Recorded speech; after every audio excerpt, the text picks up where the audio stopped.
escada é uma construção que serve para fazer um deslocamento vertical. Nem sempre é assim, mas tem um jeito de facilitar tudo isso. Elevador? Não.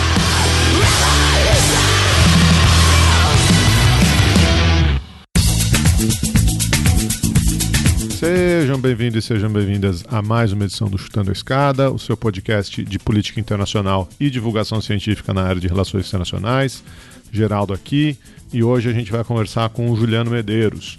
Juliano é historiador e é presidente do PSOL. Ele veio conversar com a gente um pouco sobre a trajetória do partido, essas quase 2 décadas de atuação do PSOL, as transformações dentro do partido e na sociedade brasileira, e um pouco também sobre a conjuntura atual, sobre as mobilizações de oposição ao governo, sobre uma possível frente aí, coligação para as eleições do ano que vem, enfim, uma conversa cheia de muita reflexão e muita história sobre a trajetória dele e do partido, que sem dúvida é uma dos expoentes aí dessa nova esquerda no Brasil.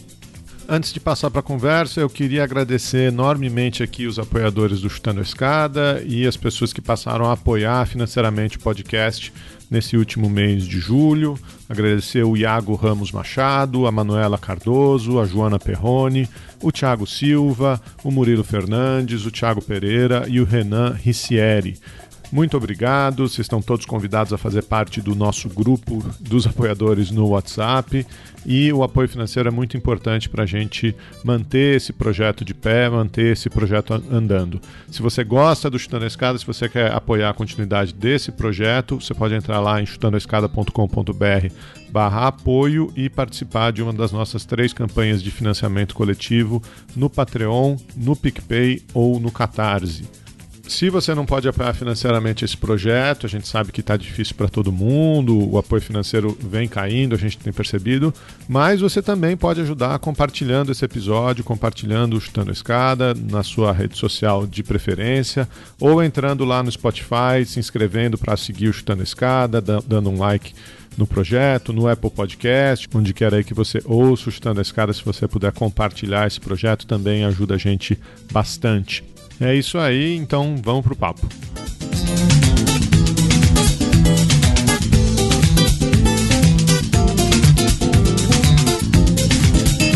Então, Carol, prazer receber aqui no Chutando a Escada um convidado ilustre, Juliano Medeiros, historiador e presidente do PSOL. Prazer ter você aqui, Juliano, para bater esse papo sobre o partido, sobre sua trajetória, sobre a conjuntura política brasileira. Obrigado, Geraldo, Carol. Prazer estar com vocês. Espero que os ouvintes aí do Chutando a Escada possam aproveitar o nosso papo. Com certeza, a gente já teve uma galera aí do PSOL passando aqui no nosso programa, né? A gente teve a Paula Nunes, a Carol Iara recentemente, que tive o prazer de entrevistar.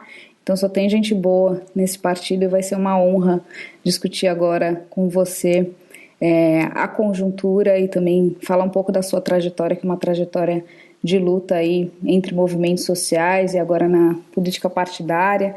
Então, bem-vindo, Juliano. Prazer te receber. Juliano, a gente também sempre gosta de compor aqui, né, de ajudar os movimentos correlatos, parceiros. Você tem uma participação recente no Vira Casacas, conversando lá com o Gabriel Divan e com o Carapanã. Sugiro aos nossos ouvintes aí também que deem uma olhada lá. Você falou um pouquinho ali da sua trajetória, se eu me lembro bem. Você não é fundador do PSOL, mas entrou no partido logo na primeira leva ali de dissidentes do PT, não é isso? Você tem uma trajetória no PT e depois fez essa migração? O PSOL, ele é formado originalmente, vamos dizer assim, o núcleo original do PSOL, ele tem 2 origens, ambas do PT, mas em momentos um pouquinho diferentes. A primeira leva é formada por um conjunto de lideranças partidárias do PT que é expulsa em 2004, vocês lembram que o Lula é eleito em 2002, e em 2003, no primeiro ano do governo, ele coloca para votar na Câmara dos Deputados, ele propõe à Câmara dos Deputados a votação de um projeto de reforma da Previdência do setor público, dos servidores públicos, né? E há uma intensa mobilização dos servidores públicos, boa parte deles base social do próprio PT, sindicatos ligados à CUT, boa parte deles vinculados historicamente ao trabalho sindical do PT, e há aí uma pressão grande sobre a bancada do PT, e uma parte da bancada do PT decide votar contra a proposta enviada pelo Planalto. Essa parte da bancada era formada pela Luciana Genro, o João Fontes e o Babá, 3 deputados federais, e além de Heloísa Helena no Senado Federal. Esses parlamentares votam contra o projeto de reforma da Previdência. Há um outro grupo que se abstém, não vota a favor, mas também não vota contra. Esse grupo que vota contra acaba expulso do PT, né? E esse é o núcleo fundacional, digamos assim, do pessoal que decide criar um novo partido e que cai em campo para buscar as assinaturas. Um ano e pouco depois dessa expulsão, o debate no interior do PT sobre as contradições do governo Lula se aprofunda, né, porque havia uma série de contradições, e nesse processo de debates, no meio desse processo de debates, estoura o chamado mensalão, né, onde se revelam ali os bastidores das relações do PT com partidos de direita, pela composição da maioria do governo na Câmara, e também há o processo de disputa interno do PT, tem o processo de eleições diretas do PT. O grupo que eu fazia parte na época dentro do PT, isso em 2005, disputa a presidência do PT com o Plínio de Arruda Sampaio, saudoso Plínio de Arruda Sampaio, e obviamente, como é de conhecimento de todos, nós perdemos a eleição interna do PT, a militância do PT acaba reconduzindo o grupo do Lula para seguir na direção do PT, e nós então aí naquele momento a gente considerou que não tinha mais espaço para disputar dentro do PT as nossas ideias de uma esquerda radical, renovada, socialista. Então a gente sai do PT em 2005, um grupo grande, formado por uma série de deputados federais, estaduais. Entre os deputados federais estava o Ivan Valente, o Chico Alencar, a Maria José Maninha, do Distrito Federal, o Orlando Desconce, aqui de São Paulo, o João Alfredo, do Ceará. Então, um grupo de deputados federais até maior, né, do que o grupo inicial, grupo de deputados estaduais, lideranças como o próprio Plínio de Arruda Sampaio, o Marcelo Freixo, e eu que estava no movimento estudantil nessa época, acompanho essa segunda leva. Então, o primeiro PSOL dos primeiros anos ele é formado por essa primeira turma que é expulsa do PT e que toma a iniciativa de criar o partido, e essa segunda turma que sai do PT em 2005 e que muda um pouco a própria faceta do PSOL, porque era um grupo muito grande, né? O PSOL dobra de tamanho com a chegada dessa segunda leva. Eu sou oriundo dessa segunda leva de 2005, então já são aí quase 16 anos de PSOL, né? Em setembro vão fazer 16 anos de PSOL e mais 7 de PT antes disso. Então já vão aí 22 aninhos de militância partidária. Pela sua tenra idade, Juliana, acho que você tem mais tempo de militância do que de não militância, né? Se eu entendi direito. Com certeza. Eu tenho mais tempo de vida militando na militância social partidária do que na vida sem militância, com certeza. Deixa eu te perguntar uma coisa, antes da gente seguir, e você usou aí, a hora que você estava apresentando o PSOL, você usou o termo esquerda radical, né? E eu já ouvi você usar esse termo outras vezes. O que você considera como esquerda radical? Certamente o PSOL é uma esquerda diferente da esquerda majoritária, da esquerda que ficou no governo, né, durante os anos do PT. Mas por que esse termo radical? O que você quer dizer com isso? Eu acho que esse conceito, ele primeiro passou muito tempo sendo estigmatizado, né, Geraldo? Então, se associou a ideia de radicalidade, a ideia de intransigência, de extremismo. Agora mesmo nós vimos na campanha, por exemplo, aqui em São Paulo, de onde eu falo, a campanha do Guilherme Boulos, no segundo turno, quando ele foi para o segundo turno contra o então prefeito Bruno Covas, se tentou criar essa ideia, né, de um sujeito intransigente, de um sujeito extremista, e se trouxe novamente o termo radical, né?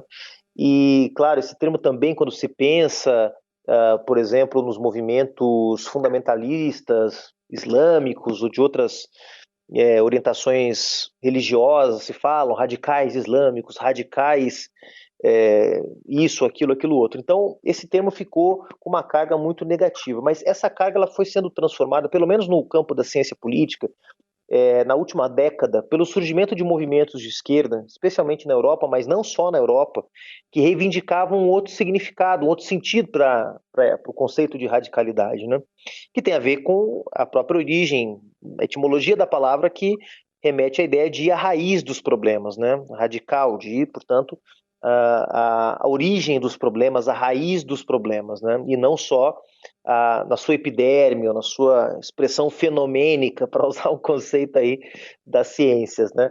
Então, eu que tenho nos últimos anos me dedicado, inclusive é o tema do meu doutorado, tenho me dedicado a pensar os processos de renovação da esquerda na América Latina e no mundo, percebo que esse conceito de esquerda radical tem voltado com muita força, ressignificado, trazendo uma ideia de uma esquerda comprometida com princípios ético-políticos mais firmes, mais digamos, profundos, né? E acho que talvez a principal experiência tenha sido a experiência do Syriza na Grécia, que foi uma experiência do ponto de vista do governo muito problemática, né? Acabou gerando muitas frustrações, mas que surgiu como uma coalizão chamada Coalizão da Esquerda Radical, né? O movimento Syriza, que surgiu na Grécia e que foi o desaguador de toda aquela indignação que o povo grego manifestou contra as medidas de ajuste fiscal impostas pela Troika, pelo Banco Central Europeu, a Comissão Europeia e o FMI. Então, ali o conceito de esquerda radical foi sendo ressignificado, voltou a ter esse sentido também na Espanha, com os indignados de Madrid, depois na França, com o movimento França Insubmissa, cruzou o oceano, chegou no movimento Occupy Wall Street, e esse conceito de esquerda radical foi sendo significado. Eu, claro, reconheço que ainda há uma carga pejorativa muito forte sobre o conceito, mas eu tenho tentado, até na minha condição de cientista político, disputar um outro significado, né? A ideia de que esquerda radical significa uma esquerda comprometida com o combate estrutural dos problemas que geram a desigualdade, as injustiças, os preconceitos que marcam uma sociedade como a do Brasil, né? Agora, no último dia 10, vocês, né, o pessoal deliberou que não ia ter candidatura própria para a presidência. E a gente viu alguns meses atrás um burburinho aí de pré-candidaturas, né, do Glauber, e isso incitou bastante polêmica, inclusive se era o momento, se não era. Então eu queria que você comentasse um pouco essa decisão de não lançar a candidatura, né? Vocês falaram que nessa decisão aí do diretório de que o momento é de fazer uma oposição ao governo Bolsonaro e tirar o Bolsonaro, né? Não deixar ele nem terminar esse mandato, porque senão não sobra país. Mas eu queria que você, se você puder e quiser, comentar para a gente um pouco qual vai ser o posicionamento de vocês até agora, como vocês estão pensando em termos das eleições do ano que vem. Não, primeiro que a decisão que nós tomamos não é de não ter candidatura, é de não lançar candidatura agora. Pode ser que o processo político nos leve a ter uma candidatura, tá? A divergência que houve no interior do PSOL e que segue existindo, é objeto do nosso debate congressual agora, é se nós temos que lançar um nome agora para colocar o nome na rua e depois decidir lá na frente se retira, se mantém, ou não, ou se nós devemos, em primeiro lugar, enfraquecer o governo Bolsonaro, criar um ambiente político entre as forças de esquerda e centro-esquerda, para ver se é possível viabilizar uma unidade, sem necessariamente colocar um nome na roda agora. Então, essas duas propostas foram debatidas no Diretório Nacional e venceu a segunda opção. A hora é lutar contra o governo, é concentrar esforços na luta de rua e criar o melhor ambiente possível entre as forças de oposição, porque a prioridade deve ser buscar a unidade. Significa que não vai ter candidatura do PSOL? Está decidido? Não está decidido. Essa é uma posição que está em discussão no nosso processo congressual. Esse é o segundo elemento que eu quero comentar. Nós estamos começando agora, nessa última semana de julho, o nosso processo congressual, que vai renovar as nossas direções municipais, estaduais e a direção nacional, vai renovar os nossos mandatos, ou revogá-los ou renová-los, depende de cada caso. E a gente, nesse processo congressual, vai aprofundar essa discussão. Então, nesse momento, a decisão é não lançar, o que não significa que a gente não possa lançar mais na frente, né? Mas nesse momento, a opção é não lançar, E o debate sobre esse tema vai voltar no nosso Congresso. O Congresso está começando agora. Durante o mês de agosto vão ser eleitos delegados para os congressos estaduais, que vão ser virtuais, depois o Congresso Nacional também um congresso virtual, e a gente vai, nesse processo de debates, aprofundar essa questão. Eu, pessoalmente, como militante, como filiado, defendo que a gente envie esforços, aprofunde os nossos esforços ao longo desse ano para tentar criar o melhor ambiente possível e tome essa decisão mais na frente. Se a gente toma essa decisão no primeiro semestre do ano que vem, acho que antecipar o debate eleitoral do jeito que está sendo feito não me parece oportuno agora, sabe? Acho que o nosso centro tem que ser mobilização de rua, unidade, pau no Bolsonaro, pensar um programa para tirar o Brasil da crise. Se a gente coloca os nomes agora no debate, eu acho que a gente coloca a carroça na frente dos bois. A pauta dos movimentos, das mobilizações nas ruas, eu queria te perguntar um pouco como isso tem sido concebido nos bastidores. Eu participei, fui em 3 ocasiões na Paulista e até comentei aqui, e essa foi a sensação de algumas pessoas em outros estados também, que a minha impressão, e aí, completamente a minha impressão, mas que há uma ausência de uma coordenação central, pelo menos durante o ato, Então, na Paulista, o que eu via eram vários carros de som, cada um do seu movimento, do seu partido, e que aquilo não produzia um fora Bolsonaro unissono, assim, não havia uma coalizão tão forte. Era um evento onde tinham várias vozes ali presentes e aí eu queria te perguntar um pouco como isso tem sido pensado e qual é a proposta para essas mobilizações, até quando a ideia de continuar com esses atos, se vocês avaliam que isso tem perdido fôlego ou não, e qual é a próxima estratégia para além de ir às ruas? Primeiro que essa definição sobre o formato ela é muito delicada, sabe, Carol? Porque se você cria uma dinâmica mais centralizada, digamos assim, você é criticado porque os movimentos não são espontâneos, estão na mão dos partidos e dos sindicatos, eles são verticais, não tem horizontalidade, não expressam a diversidade do movimento. Se você transforma o movimento, os atos, em processos mais horizontais, você é criticado porque não tem comando, porque não tem direção. Então é muito delicado achar esse ponto de equilíbrio, tá? A última manifestação que eu participei agora no último dia 24, eu acho que, pelo menos em São Paulo, estava num formato legal. Ele estava menos concentrado na coisa do carro de som, da liderança política que fala, óbvio que muitas lideranças falaram, mas foi uma quantidade bem menor. O principal era as pessoas na rua, eram as suas formas de expressão, são os seus cartazes, suas batucadas, eram a coisa da rua mesmo, sabe? Com um pouco menos de ênfase no carro de som. Eu, pessoalmente, prefiro, acho que é um formato que dialoga mais com o momento político que nós estamos vivendo no Brasil, né? Mas é isso, é uma linha tênue e quem tem feito, no caso de São Paulo, essa coordenação é a Frente Povo Sem Medo e a Frente Brasil Popular, que organizaram um comitê da campanha Fora Bolsonaro, né? Agora, cada cidade tem a sua cultura política, tem a sua tradição. Muita gente pergunta por que não fazem todos os atos sábado à tarde, por que não fazem, uns fazem de manhã e outros fazem à tarde, porque cada cidade tem a sua tradição, né? Tem a esquerda da cidade, do estado, tem a sua cultura política já, isso tem que ser respeitado, né? E isso também impacta os formatos.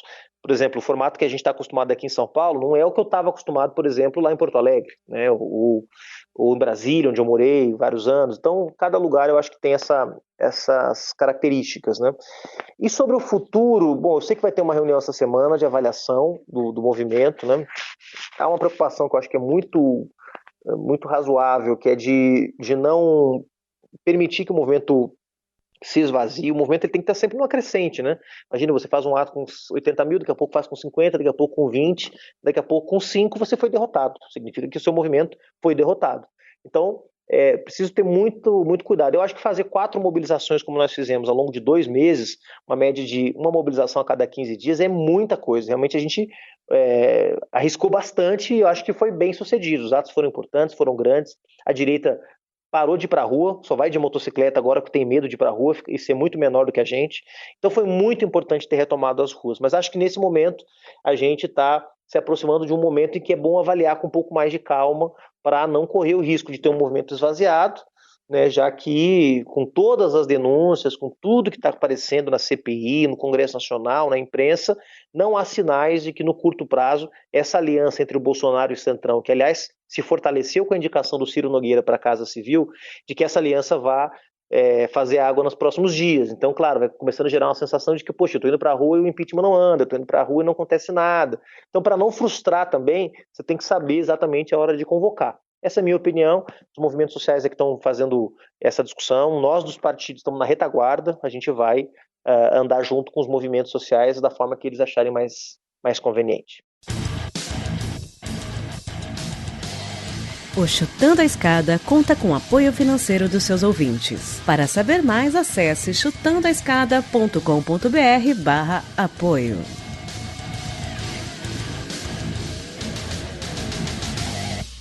Eu queria explorar um pouco mais essa origem do PSOL. Você apontou muito essa ruptura com parte do PT e aí, portanto, os dissidentes, né, formaram o partido. Eu queria te perguntar com que outros partidos também, que outros partidos integraram e compuseram a criação do PSOL na sua origem. E uma segunda questão, para a gente ficar nessa discussão ainda sobre o histórico, é esse entendimento que você fez agora de uma esquerda radical hoje, e você mesmo falou que isso ressurge aí a partir de 2011, né, nessa segunda década dos 2000, essa ressignificação da esquerda radical. Qual era o entendimento de esquerda radical lá no início dos anos 2000, quando o PSOL surge? Bom, Carol, primeiro, além dessa... O PSOL é fundamentalmente formado por uma dissidência petista na sua origem, tá? Esse é o peso principal, sem dúvida nenhuma, o grosso da militância, das práticas políticas, das referências, são referências petistas, claro, da esquerda do PT, né? Então, no PT também sempre havia essa divisão, né, entre o chamado campo majoritário, com posições mais moderadas, mais adaptadas à ordem política, e uma esquerda mais referenciada no marxismo com as suas diferentes variações, leninismo, trotskismo, etc. e tal. Então, essa é a origem fundamental do PSOL. Mas há também uma dissidência do PSTU, então um grupo trotskista que vem do PSTU também para se somar ao PSOL. É engraçado que isso acontece agora, uma década depois, um novo grupo, uma nova leva de militantes do PSTU também vem para o PSOL, que hoje integram uma tendência interna chamada Resistência, e um grupo chamado Movimento Terra e Liberdade, MTL, que tinha uma vinculação nos anos 90 com o Partido Comunista Brasileiro, PCB, e que se tornou um movimento social, um movimento de camponeses, basicamente, mas também com alguma presença sindical. Então, o pessoal tem uma dissidência petista muito representativa, inclusive com peso parlamentar, social, uma dissidência bem menor do PSTU e esse movimento, acho que era Terra, Trabalho e Liberdade, o MTL, que depois se dilui no PSOL, parte dos seus militantes sai do partido, outra parte se integra a outros grupos que já existiam internamente, né? E a gente adota, inclusive por essa cultura política que é compartilhada da nossa experiência no PT, uma fórmula organizativa muito parecida. É o único partido do Brasil, junto com o PT, que tem direito de tendências. Então isso na origem do PSOL tinha um peso muito grande. O PT é um partido com tendências, mas ele é um partido que tem uma quantidade enorme de petistas, pessoas que são filiadas ao partido, mas que não tem necessariamente uma vinculação com algum grupo político organizado dentro do PT.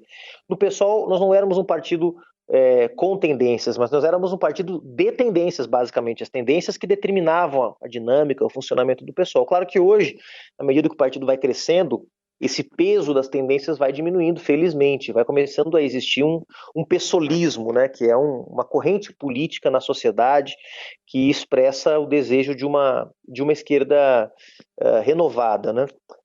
E essa ideia de radical estava muito presente na esquerda do PT, porque quando esse grupo de deputados é expulso do PT em 2004, eles são chamados pejorativamente por uma parte da direção do PT de radicais. Os radicais do PT. Isso tem uma imensa cobertura na imprensa na época, Jornal Nacional, também a imprensa querendo desgastar o governo do PT, enfim, aproveitando aquela crise que havia no partido também para para promover um desgaste ali. E esses companheiros que são expulsos, eles assimilam esse epíteto de radicais e tentam ressignificá-lo. Nós somos mesmo os radicais do PT, somos radicais contra a desigualdade, somos radicais contra a injustiça, somos radicais no combate ao capitalismo, etc. e tal, e acabam ressignificando esse conceito. Mas não há dúvida que quando o PSOL surge, entre 2004 e 2005, o conceito de radical tem ainda na sociedade brasileira, como tem hoje, um sentido bastante ainda, com uma carga bastante negativa, e esse é o nosso esforço conceitual, discursivo, né, de tentar dar um outro sentido, porque é muito bonito pensar que você pode ter correntes políticas na sociedade que não querem apenas maquiar o sistema, fazer uma mudança cosmética aqui ou acolá, mas que quer ir à raiz dos problemas, né? Então, eu acho que ressignificar esse conceito é importante e ganhamos todos ao pensar que as mudanças que o país precisa são realmente mudanças profundas, né?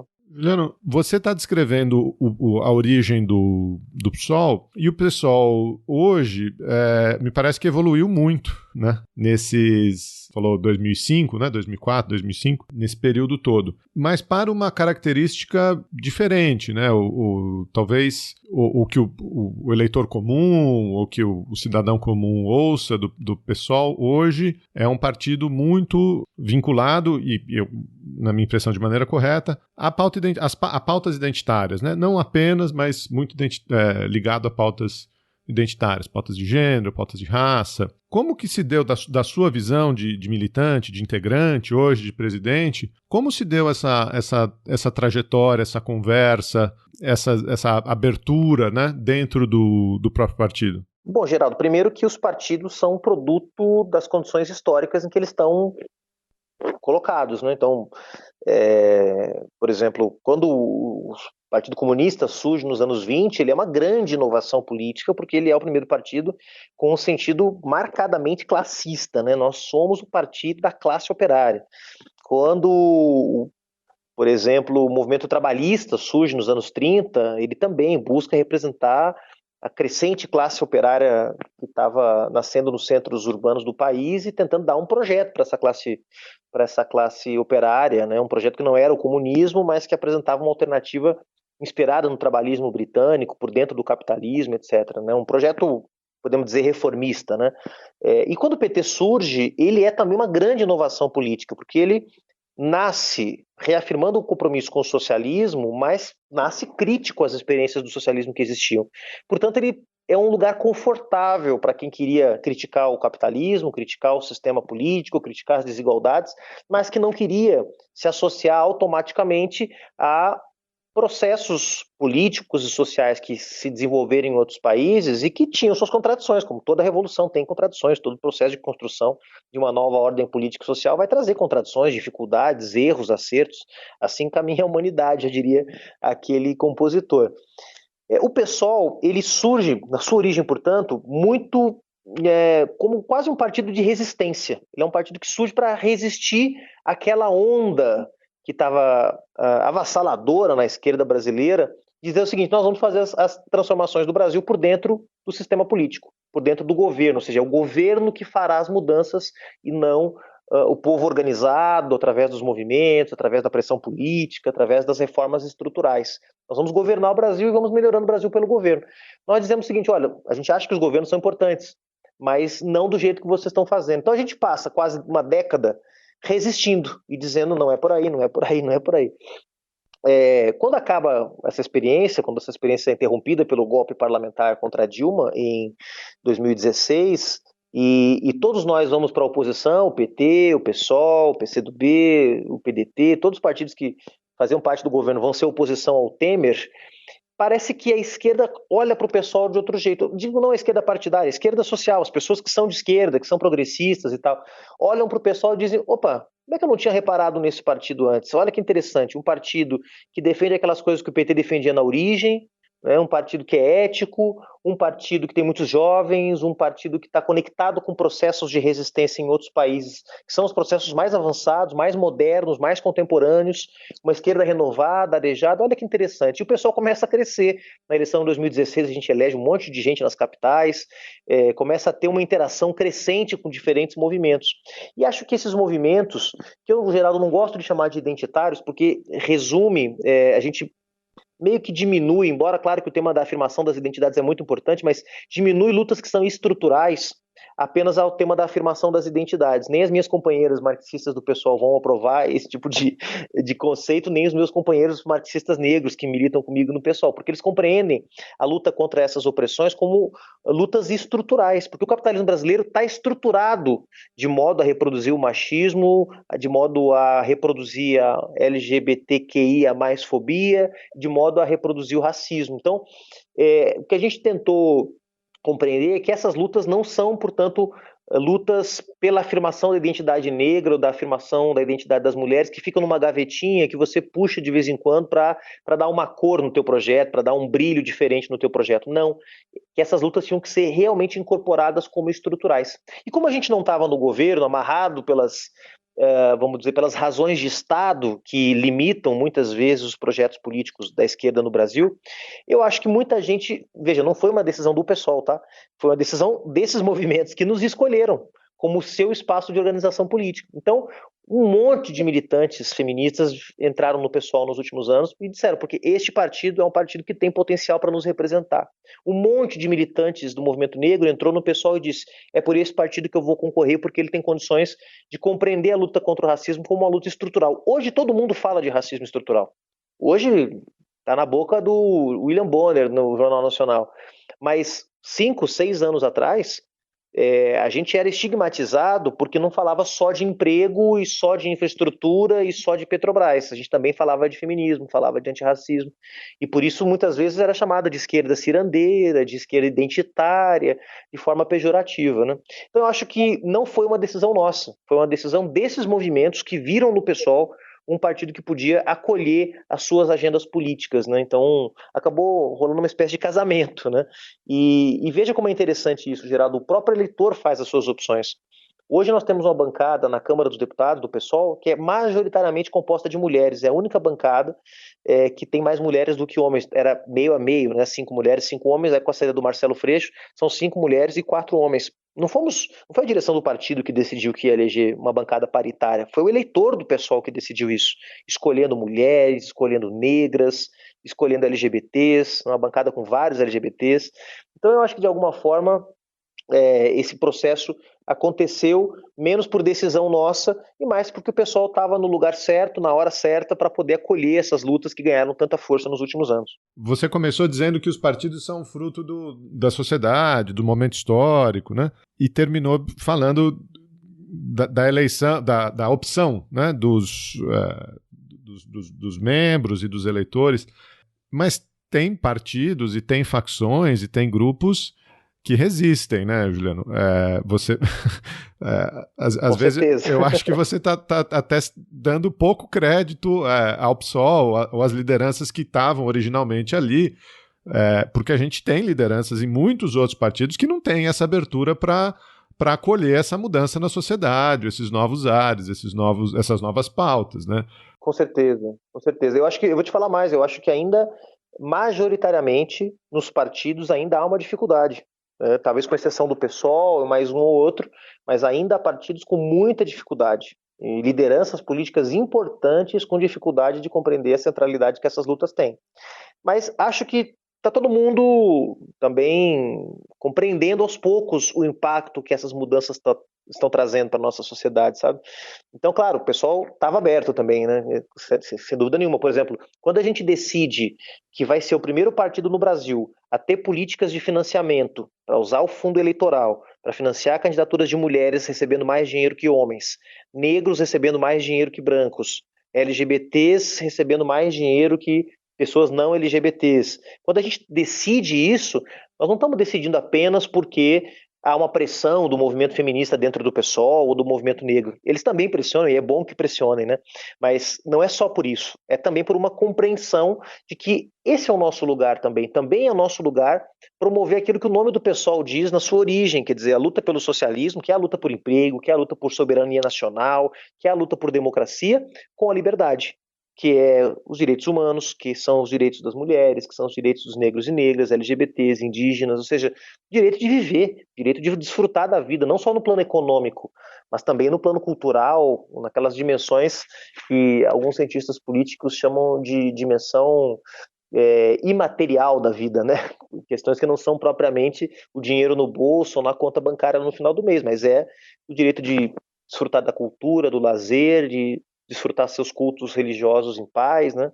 Eu acho que também teve, da nossa parte, uma abertura e, francamente, eu acho que os partidos que não compreenderem isso vão ser muito rapidamente varridos pela história, porque a gente está cheio de história de partido político que quando não compreende as mudanças que o tempo histórico traz consigo, acabam sendo punidos, né? Acabam se tornando instrumentos inúteis. Podem até continuar elegendo deputados, podem continuar existindo por décadas. Quantos partidos nós temos no Brasil, né? Pega o exemplo, estava pensando outro dia, depois daquela cena patética do Roberto Jefferson, presidente do PTB. Imagina o PTB, houve uma briga nos anos 70, no final dos anos 70 para começo dos anos 80, quem ficaria com a legenda do PTB, tamanha era a importância que o partido tinha no imaginário da classe trabalhadora brasileira. E olha o que virou o PTB. O PTB é um cadáver insepulto, né? Um partido que não serve para mais nada, mas dominado por picaretas, por bandidos, por canalhas, e está lá a sigla PTB, o partido do Getúlio Vargas, criado pelo Getúlio Vargas. Então, a história é implacável. Os partidos que não conseguem compreender a mudança do tempo histórico, invariavelmente acabam sendo punidos e sendo jogados, varridos para a lata do lixo da história. Ainda sobre o quanto, né, você mencionou que essas transformações e a formação da identidade do que é o PSOL hoje tem muito a ver com o reflexo das próprias mudanças da sociedade, das demandas da sociedade, essa percepção de vocês da necessidade de acolher isso. Mas também é interessante observar que surge como um partido de dissidentes do PT num período de governos do PT. Né? Então, assim, era uma oposição que ainda conseguia dialogar com o governo e hoje vocês estão numa situação completamente contrária, né? Já, aliás, desde pelo menos 2016. Então, eu queria te pedir para desenhar essa mesma trajetória em termos de agenda, de pauta, de prioridades do partido e como o partido se moldou a refletir essas mudanças do contexto institucional e de quem estava no governo, né, que permitia um diálogo e havia uma certa compatibilidade de agendas, de interesses, de propostas e às vezes até de estratégia anteriormente, que agora vocês fazem uma oposição completamente extrema e necessária a esse desgoverno. Né? É muito interessante essa pergunta, Carol. Claro, daria uma tese de doutorado, né? Alguém pode, inclusive, se animar aí a ver como que a conjuntura política foi impactando a tática do PSOL em cada momento. Mas eu diria que na primeira década do PSOL, que é essa década marcada pela resistência do PSOL a essa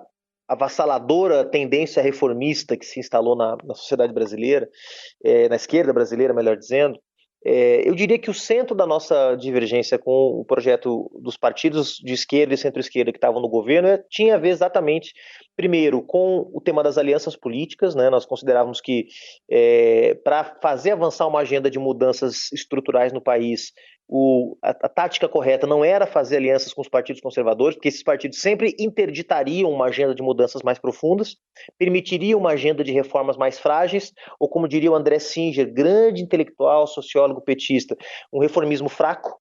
É isso que a elite brasileira permitiria e os partidos da velha direita permitiriam, dentro dessa grande concertação que foi feita nos governos petistas. Então nós tínhamos uma divergência primeiro da tática, né, por onde você faz a mudança. A opção dos companheiros era fazer em aliança com partidos conservadores como o MDB, o PP, o PL e outros que foram criados quase que exclusivamente para dar a maioria ao governo no Congresso Nacional. E em relação à agenda, porque a agenda ela tinha avanços nas políticas sociais, tá? Por exemplo, expansão das universidades públicas, programa Minha Casa Minha Vida, programa Mais Médicos, políticas que tinham como sentido redistribuir pelo menos uma parte do fundo público entre os mais pobres, né? Embora, claro que isso com muitas contradições. Você ouve, por exemplo, os movimentos sociais ligados à questão habitacional, eles vão ter muitas críticas ao Minha Casa Minha Vida, por exemplo. Eu, que era militante estudantil na época que o Reúne foi criado, eu tinha muitas críticas e acho que o programa tinha problemas em relação à metodologia que foi usada para a expansão das universidades públicas. Então, nossa agenda, nossa divergência não era tanto em relação às políticas sociais, era em relação à tática geral, que era essa concertação com os partidos de direita. A gente falava, isso vai dar problema. No momento em que o ganha-ganha acabar, e em algum momento esse ganha-ganha vai acabar, vai dar problema. E deu problema, né? Todo mundo sabe como é que essa história terminou em golpe, em 2016. Mas a nossa principal crítica era a agenda econômica, porque aquelas medidas que foram construídas pelo neoliberalismo ao longo dos anos 90 para, digamos, constranger o Estado brasileiro, impedi-lo de agir para combater as desigualdades, como, por exemplo, as metas de inflação, superávit primário, política de câmbio flutuante, medidas que foram criadas pelos neoliberais nos anos 90, foram mantidas intactas pelos governos petistas e mais, foram muitas vezes utilizadas pelos presidentes de Banco Central, um deles o Henrique Meirelles, dispensa apresentações, um tucano, ex-presidente do Banco de Boston. Então, foram usadas muitas vezes para justificar cortes e opções muito questionáveis. Essa era a nossa agenda, fundamentalmente era uma divergência econômica, né, de agenda econômica, e uma divergência de tática política para promover as mudanças que a gente considerava necessárias. Quando acaba o governo do PT e vem o governo Temer faz aquilo que a Naomi Klein chama de choque de capitalismo, né, a doutrina do choque. Ele diz o seguinte, olha, vamos aproveitar que a gente tem o controle total do Congresso Nacional, controle total do Executivo, então dos 3 poderes a gente controla 2, sendo que o Judiciário está inerte diante das coisas que estão sendo feitas do impeachment da Dilma, etc. Então, vamos avançar para dar esse choque de um outro tipo de reformismo, não é o reformismo ao qual o André Sintra se refere, mas um reformismo neoliberal, né? Ou seja, promover reformas que, na verdade, destroem as conquistas sociais de 88. E aí vem uma agenda que é de destruição mesmo da política ambiental, dos direitos trabalhistas, dos direitos previdenciários, da soberania nacional, enfraquecendo instrumentos fundamentais para a soberania nacional, como, por exemplo, a política de exploração do pré-sal, agora mais recentemente a autonomia do Banco Central. Então, a agenda do Bolsonaro, que é muito, muito chocante para nós, porque ela vem acompanhada de um discurso, né, de uma narrativa muito radicalizada, de extrema direita mesmo, mas a agenda econômica e de desmonte do Estado brasileiro, ela já estava colocada no governo Temer. Então ali não se tratava mais, a partir de 2016, de fazer oposição só a um aspecto da política do governo Temer, ou a outro aspecto, aqui ou acolá, mas de fazer uma oposição sistemática a tudo que o governo Temer pudesse fazer, porque tudo que ele fizesse teria como propósito destruir as conquistas sociais que estão consolidadas, algumas delas de forma muito limitada, inclusive, na Constituição de 88. Então, a partir dali, a gente não suprime as nossas diferenças com os outros partidos de esquerda, não coloca elas debaixo do tapete, elas seguem existindo, é normal que existam, vão continuar existindo, mas a gente diz, olha, agora é hora de fazer uma frente com os demais partidos para tentar deter a ofensiva desse ultraliberalismo que se instalou no país contra os direitos sociais. E tem sido isso que a gente tem feito desde então. Agora, que o presidente da República atual, Bolsonaro, nos escolha como, digamos, símbolo da sua cruzada contra as esquerdas, às vezes até mais do que o PT, a falar a verdade, muito nos honra. E expressa também o reconhecimento de que nós somos uma ameaça. Por quê? Porque nós estamos conectados com o que há de mais avançado hoje no Brasil e no mundo, em termos de luta pelos direitos, em termos de disputa do fundo público, em termos de combate às desigualdades. Então, ter o Bolsonaro nos espinafrando a cada 15 dias no Twitter ou nas suas entrevistas, mesmo que muitas vezes, na maior parte delas, recorrendo a mentiras e acusações absurdas, estapafúrdias, expressa também o reconhecimento de que a gente hoje representa uma ameaça se não no presente, porque nós ainda somos pequenos para isso, mas pelo menos no futuro próximo, de ser um projeto alternativo. Então, eu acho que dá para dividir a história do pessoal nesses dois momentos, sabe, Carol? Um primeiro momento em que a nossa divergência era mais marcada por certos aspectos pontuais e um segundo momento em que a gente representa uma própria antítese. Não sei se o pessoal viu aí, quem está nos ouvindo vai talvez lembrar, a Janaína Pascoal, um dos símbolos hoje de apoio ao governo Bolsonaro, né, deputada estadual aqui em São Paulo, foi uma das redatoras do pedido de impeachment contra a Dilma. Ela fez um tweet muito engraçado, dizendo que parece que o PSOL governa o mundo. Porque ela é contra tudo que há de democrático, tudo que é de progressista no mundo, é contra a vacina, é um atraso essa mulher. E ela diz, parece que o PSOL governa o mundo. O que ela quer dizer? Que os valores democráticos, os valores solidários, eles estão avançando no planeta. E a pandemia fez esses valores avançarem mais. Então veja só como que os conservadores, a extrema-direita, interpretam esse fenômeno. O PSOL governa o mundo. Olha que engraçado. Juliano, agora eu vou pegar um gancho novamente no que você estava mencionando sobre o quanto a história vai ser implacável, e nessa sua fala agora do sucesso do PSOL e quanto vocês têm crescido, né, desde que vocês foram criados, o número aí de membros e de deputados, senadores, prefeitos tem crescido exponencialmente. E também a gente viu os dados desse ano de que os dois partidos com maior número de filiados é justamente o PSOL e o Republicanos, né? Então são dois partidos completamente antagônicos. E aí eu queria te pedir para comentar um pouco esses dados, né, de vocês serem colocados ao lado dos republicanos como os partidos que mais crescem em termos de membros e filiados. Primeiro, Carol, que é engraçado, né? Você está se referindo a uma matéria da Folha de São Paulo que fala isso, né? PSOL e Republicano são os partidos que mais crescem. Só que quando você vai ver os dados, o PSOL filiou no último ano 21 mil pessoas, tá? 21 mil pessoas se filiaram ao PSOL. E o Republicano são 6 mil.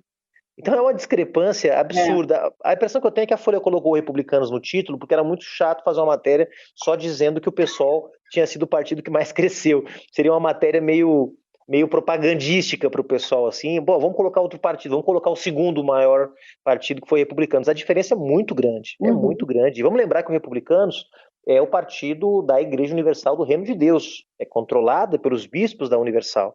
Então é um partido que tem mantido uma dinâmica de crescimento constante há vários anos, tem sido um dos partidos que mais cresce há vários anos. Agora, o que me chama mais atenção, Carol, é que na pesquisa anterior, nesse mesmo levantamento que foi feito um ano atrás, o partido que mais tinha crescido junto com o PSOL de novo estava entre os que mais cresceram, e o outro partido que estava despontando nessa lista era o Partido Novo, partido criado pelos banqueiros, pelos liberais da Faria Lima, aqui em São Paulo. Do Ricardo Salles, né? Do Ricardo Salles, exatamente, a turma do laissez-faire, né, do ultraliberalismo, que querem voltar para o mundo dos anos 1900, né, quando o ultraliberalismo levou o planeta a 2 guerras mundiais e a milhões de vidas perdidas naqueles conflitos. Essa turma apareceu, despontou como uma coisa nova, né? Vejam como há uma demanda por inovação política no Brasil. Não há, assim, claro, há um cansaço enorme da sociedade, de diferentes setores sociais com a política, há uma crise política sem precedentes no Brasil, uma crise que não se resolve tão cedo. E nesse processo de crise política, que aliás não é só do Brasil, é uma crise mundial, é uma crise da democracia liberal como forma de organização do poder, em todos os países que podem se dizer democracias liberais, essa crise está presente, não é um fenômeno brasileiro, é um fenômeno que tem muita gente estudando, analisando, aliás, interessantíssimo de analisar. E no caso do Brasil, o PSOL, que é um crítico dessa democracia, digamos, é um partido que reivindica uma democracia real, uma democracia profunda, uma democracia social, não só política, e o Novo, que também, por outro caminho completamente diferente, se coloca como crítico do sistema político, porque é um sistema de privilégios, porque é um sistema que não privilegia a meritocracia, porque é um sistema que tinha que ser um sistema concorrencial, puro, como pensou lá o Hayek ou Schumpeter, esses ideólogos da democracia neoliberal, né? Engraçado que no levantamento anterior era o PSOL e o Novo que estavam aparecendo, expressando um pouco essa demanda por renovação da política brasileira, né? Um partido de direita, bastante de direita, e outro partido de esquerda, bastante de esquerda. Só que o projeto do Novo é muito incoerente, porque quando eles chegam no Congresso Nacional, eles abandonam tudo que defenderam e começam a, enfim, votar com o governo Bolsonaro. Foi um dos partidos que foi o segundo partido no Brasil que mais votou com o governo Bolsonaro. Segundo o levantamento também da Folha de São Paulo, é o segundo partido mais governista do país. Veja como é que um partido que se diz parte da renovação da direita brasileira vai votar com Jair Bolsonaro 90 e poucos % dos temas, entende? Um escândalo. Então, eles também acabaram sofrendo com essa sua contradição e despencaram aí no ranking dos partidos que mais cresciam no Brasil, embora a gente continue firme. Tenho duas perguntas aqui. Normalmente eu não faço muito isso, mas eu vou fazer duas. E aí você escolhe qual você quer responder, porque elas vão para caminhos completamente diferentes. Pela sua risadinha, eu acho que você perguntas um pouco mais picantes agora, hein? Não. Uma é seguindo nessa linha, você estava falando de renovação, de sociedade, e eu ia te perguntar sobre a sua pesquisa, né? A gente é majoritariamente um podcast de divulgação científica, você tem uma tese de doutorado em que você investiga movimentos sociais, né? Ou novas esquerdas, enfim, você dá ali uma terminologia própria desses novos movimentos de esquerda. Acho que no Brasil você olhou o MTST, tem um movimento no México, é isso? Me ajuda aqui, que eu li o resumo. Isso, e Chile, são os México 3 países Chile. que eu analiso. Então, para você botar um pouco, assim, se você quiser comentar um pouco essa chave aí da sua pesquisa, o que você achou de comum nesses movimentos, né? A outra coisa que eu tô curioso, cara, como é que foi essa trajetória de militante a presidente do partido? Como é que foi isso? Como é que você pensou em concorrer a cargo eletivo? Teve experiência, não teve? Uma pergunta um pouco mais pessoal, porque também não é uma trajetória trivial, né? Eu vou começar pela segunda, Geraldo, porque muita gente pergunta isso, né? Em geral, claro, as pessoas não conhecem muito como é que funciona a vida nos partidos, e é verdade, cada partido tem a sua dinâmica também interna, né? No caso do PSOL, o PSOL é um partido muito democrático. Aliás, só um partido muito democrático possibilitaria um dirigente como eu, ainda jovem, se comparado com a média dos presidentes de partidos do país, chegar à presidência. Eu estou agora vou fazer 38 esse ano, estou com 37, cheguei à presidência do PSOL com 34 anos. Era o presidente mais jovem de partido naquele momento e, puxa vida, nesse período que eu estou na presidência do PSOL, passei por cada coisa que vocês nem imaginam. Assim, 3 meses depois de tomar posse na presidência, teve o assassinato da Marielle, por exemplo. 1 mês depois, teve a prisão do Lula. Logo depois, o pessoal teve que decidir se fazia ou não uma aliança com os movimentos sociais para lançar o Guilherme Boulos e a Sônia Guajajara à presidência da República. Depois coordenei a campanha do Boulos, fui coordenador geral da campanha. Depois, segundo turno, campanha do Haddad, fui para a coordenação da campanha do Haddad. Depois, 2019, organiza a oposição contra o Bolsonaro, junta todo mundo, aquela super divisão na esquerda. Então, assim, foi uma presidência muito intensa, né? Depois pandemia, tudo que vocês já sabem. E no meu caso é o seguinte, pessoal, eu venho do movimento estudantil, né? Que é uma escola, claro, a gente aprende muita coisa no movimento estudantil. Depois que eu saí da universidade, eu fui colaborar com os nossos mandatos em Brasília. Eu sou do Rio Grande do Sul, né? Fui para Brasília colaborar com os mandatos do PSOL lá. Primeiro eu trabalhei no mandato de um senador nosso, Dado Pará, o José Neri. Depois fui para o mandato do Ivan Valente, um grande amigo, companheiro. E fiquei no mandato do Ivan vários anos. E depois assumi a coordenação da liderança do PSOL na Câmara Federal. Só que nesse meio tempo, enquanto eu estava em Brasília, eu também mantinha uma atividade como dirigente partidário. Fui secretário de comunicação da Executiva Nacional, fiz um trabalho bacana para botar o pessoal na era digital, né? O pessoal ainda fazia jornalzinho impresso, né? E a gente precisava colocar o pessoal. Eu peguei o pessoal com 12 mil seguidores no Facebook, quando acabou meu mandato tinha 200 mil. Então, reposicionar o pessoal nas redes, contratamos uma equipe. O pessoal não tinha um jornalista, pra vocês terem uma ideia. Era muito artesanal o jeito de fazer as coisas quando eu assumi a Secretaria de Comunicação. Depois fui indicado pelo meu grupo político no PSOL para assumir a presidência da Fundação Lauro Campos, que é a nossa fundação de estudos e pesquisas. Hoje se chama Fundação Lauro Campos Marielle Franco.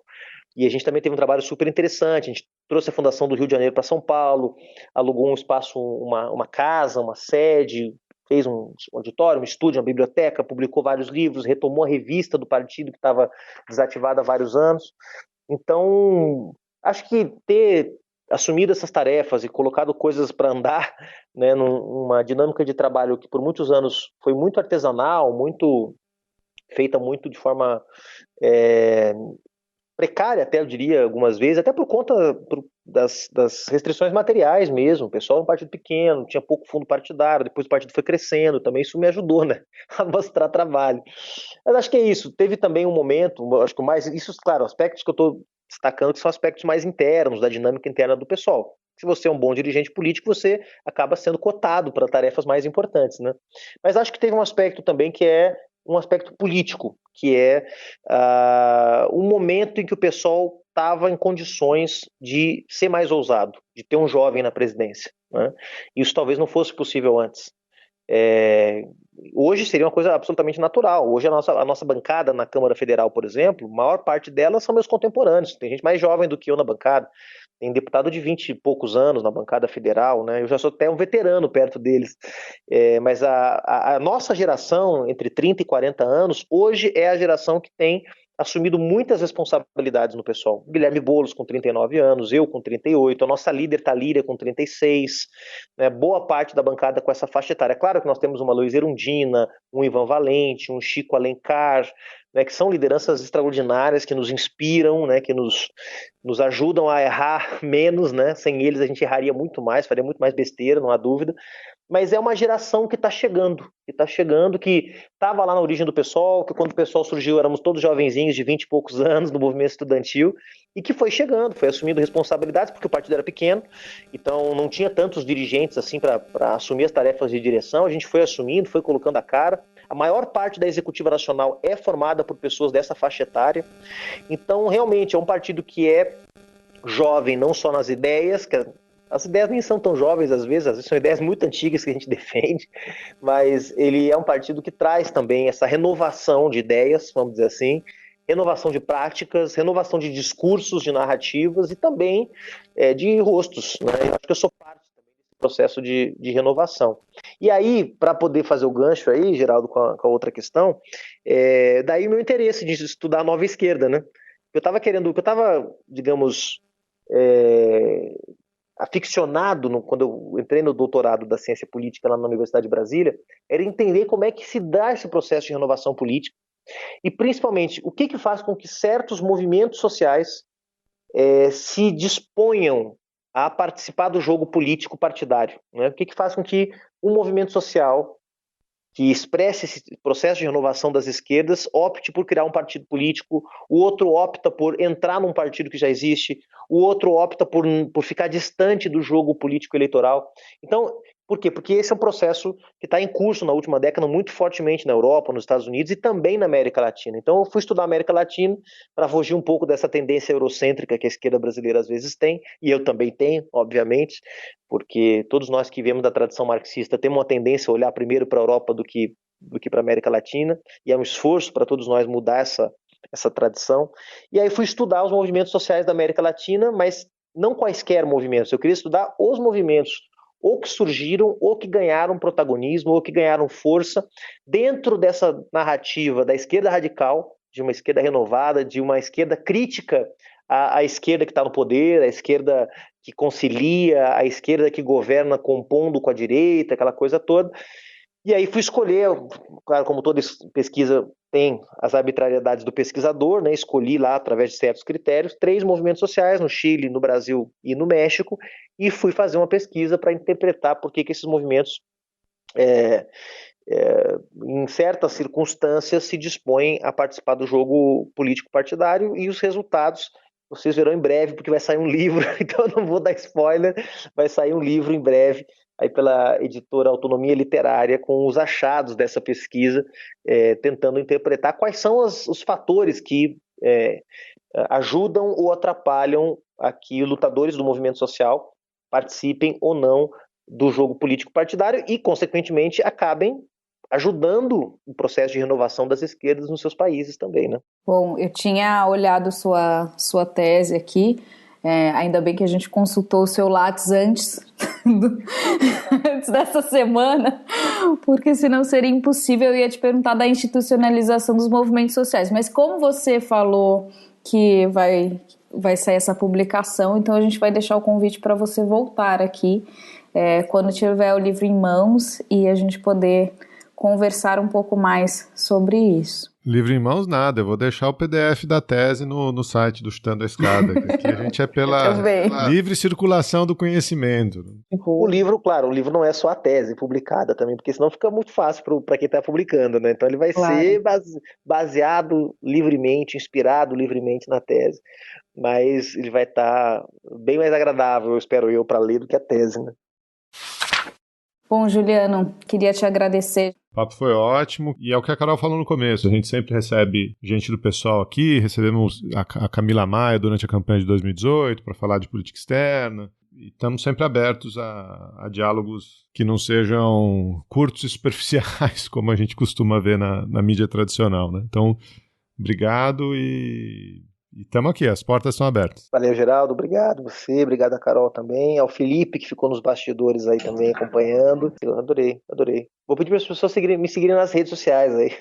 Juliano Pessoal, por favor, ajudem as nossas ideias a chegarem mais longe. Você acabou de ouvir mais um episódio do Chutando a Escada. Para apoiar, acesse chutandoaescada.com.br/apoio.